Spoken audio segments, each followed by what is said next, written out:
Коста е. Здрасти, Пилита! Мишки. Ние пак сме на лукса. Коста лукса е. Скива е. Кой има такъв лукс, бе? Никой, само ние. Пили, искаш да играем една игра? Каква игра, Пили? Потапяме се и който скара повече отдолу, той печели. Добре. Ай, готово. Готова ли си? Да. 1, 2, 3, давай! Сега да ви кажа, момчета, това е за момчетата. Това е тежка газария. Тя си стои под водата, ти си правиш каквото си искаш, тишина, няма не. Пиеш си биричката, правиш си кефа.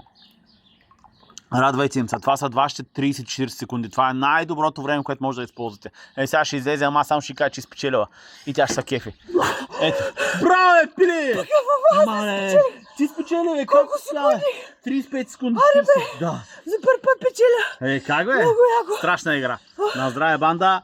Пили, откъде да бира, бе? Ти толкова време стояла долу, че чак ми донесаха бира. Да, бе. За повече съвети последвайте варненските коли. Да. Целки! Чао, Пилита!